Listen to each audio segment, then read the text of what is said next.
यह हरकत, ये जो कुर्सी है चीफ मिनिस्टर की, उसमें शोभा नहीं देती है। वो प्राक्तन हो चुके हैं, बस छोड़नी चाहिए थी बस।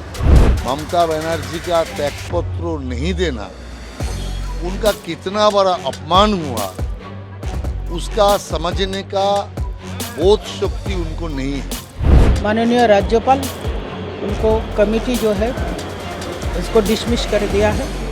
देखिए, संविधान जिस रास्ते पे चलने के लिए हम लोगों को निर्देश दे दिया, उसको कोई इग्नोर नहीं कर सकता है।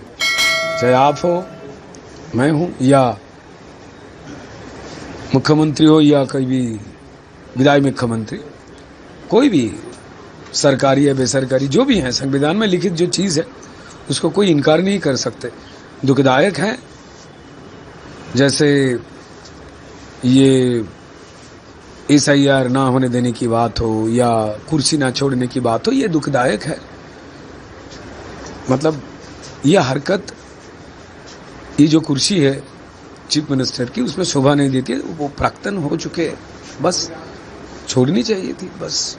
कल जो घटना घटा है, जिस मामले में तो जो PA जो था उनको गोली मार दिया गया और ड्राइवर भी घायल, इस पर क्या बोलेंगे? इस तरह चुनाव के बाद जो परिवर्तन हो रहा है। देखिए, बंगाल के अवाम, बंगाल के पूरा जनगण इस घिनौनी जो हरकत है, किन लोगों ने करवाया, कैसे हुआ, ये सबको मालूम है। तो ये जो क्रिमिनल राज है वो खत्म होना चाहिए, सिर्फ दिमाग से नहीं, दिल से। और भारतीय जनता पार्टी का नई जो सरकार आने वाले हैं, वो ये स्थिति और पैदा ना हो उसके लिए जागृत हैं। हम लोग विचार व्यवस्था के ऊपर आस्थाशील है। हमारा जो पुलिस फोर्स है वो न्यूट्रल तरीके से नए संहिता का जो है उसका सम्मान रक्षा करेंगे, ये हमारा विश्वास है। ममता बनर्जी का त्यागपत्र नहीं देना उनका कितना बड़ा अपमान हुआ, उसका समझने का बोध शक्ति उनको नहीं है।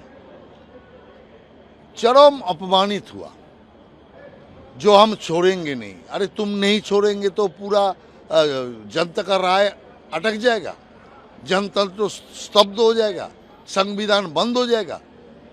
लेकिन आज गवर्नर ने जो आदेश दिया, इस सरकार का म्याद समाप्त हुआ, इसीलिए इस सरकार का म्याद को समाप्ति का घोषणा गवर्नर ने कर दिया और कोई असुविधा नहीं है नया सरकार बैठने का।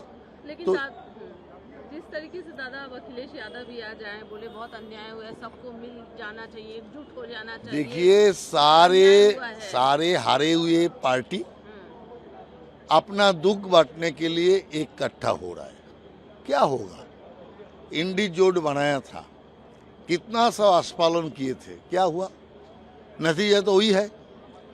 आज अखिलेश यादव आया ममता जी का आंसू पूछने के लिए। इसके पहले अखिलेश का आंसू पूछने के लिए ममता जी गए थे। अभी 2 दिन बाद फिर दुख प्रकट करने के लिए आपका स्टैलिन आ जाएगा।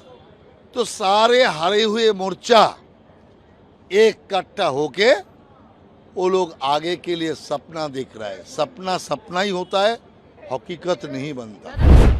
नियम के तरीके में माननीय मुख्यमंत्री वो जाना नहीं चाहती थी, लेकिन जो संवैधानिक तरीका है वही तरीका से माननीय राज्यपाल उनको कमेटी जो है इसको डिसमिस कर दिया है, तोड़ दिया है। जो सिस्टम है, सिस्टम से चलेगा। लेकिन दीदी तो कह रही थी कि मैं इस्तीफा ही नहीं दूंगी, मैं जाऊंगी नहीं। आप क्या करेंगे? ये कोई बचपने की बात नहीं है, ये बच्चे जैसे हरकतें नहीं चलते हैं। इतना बड़ा मैंडेट लेके भाजपा आए हैं, उनको अगर कहना था तो जब तक काउंटिंग हो रहा था उसी समय कह सकती थी। लेकिन ये बच्चे जैसे बचपनिया राजनीति में, इतना बड़ा देश में, इतना बड़ा राज्य में नहीं चलते हैं। दीदी, बहुत दुर्भाग्यपूर्ण घटना हुई जिस तरीके से चंद्रा को मर्डर किया गया, क्या कहेंगे इस पर? बहुत मर्मांतिक और दुखद है। देखिए, जो हमारे अब तो सहायक होते हैं, जो PA PS होते हैं, ये तो पॉलिटिक्स से इनका कोई नाता नहीं होते हैं। ये सरकारी काम में सिस्टम को देखते हैं, इसके साथ पॉलिटिकल कोई ताल्लुकात नहीं रहते हैं।